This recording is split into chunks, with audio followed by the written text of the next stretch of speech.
Good morning. Oh, and in case I don't see you, good afternoon, good evening, and good night.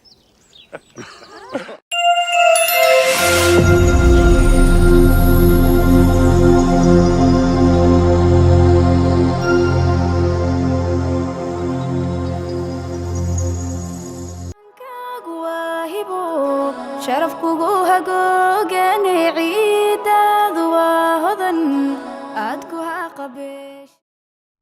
بسم الله الرحمن الرحيم. الحمد لله رب العالمين. السلام عليكم ورحمة الله وبركاته. عشركين waxa uu ku saabsan yahay kindness of clothes. Kindness of clothes waa noocyada dharka.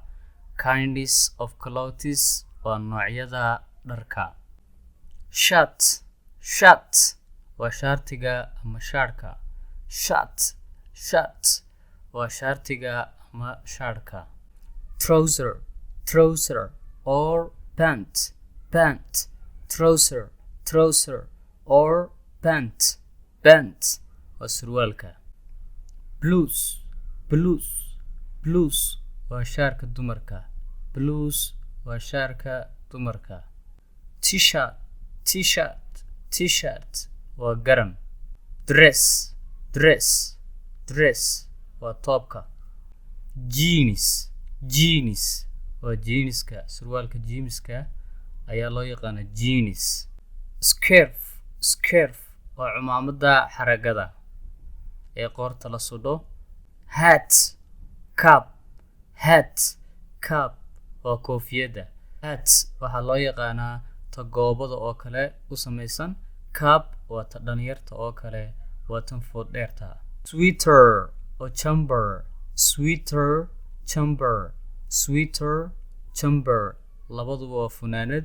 American iyo British ayay kala yihiin. Gloves waa galofisyo. Shawl waa shalmada ama garbasaarta. Ayaa loo yaqaanaa shawl. Frock waa toobka yar ee caruurta. Ring waa fargal ama faraati. Skirt waa haafka dumarka. Waa haafka ay dhexda ku xidhaan dumarku. Underskirt waa gogarada. Jacket labaduba waa koorka dhaxanta. Socks waa sharabaado ama sagsaan. Boots waa kabaha buurka. Trainers or sneakers waa kabaha sportska. Watch waa saacada. Suit waa suudhka. Tie waa nigitiinkii ama taygii. Bow tie waa nooca yaraga gaaban ee nigitiinka ama tayga. Sandal waa sandalkii. Flip-flops waa dacaskii. waa dacas. High heels waa kabaha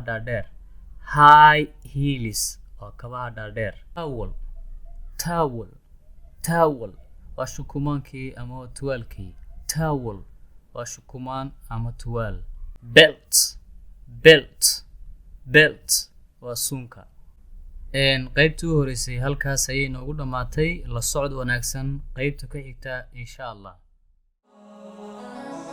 haybad waxaad ku leedahay dhulkaaga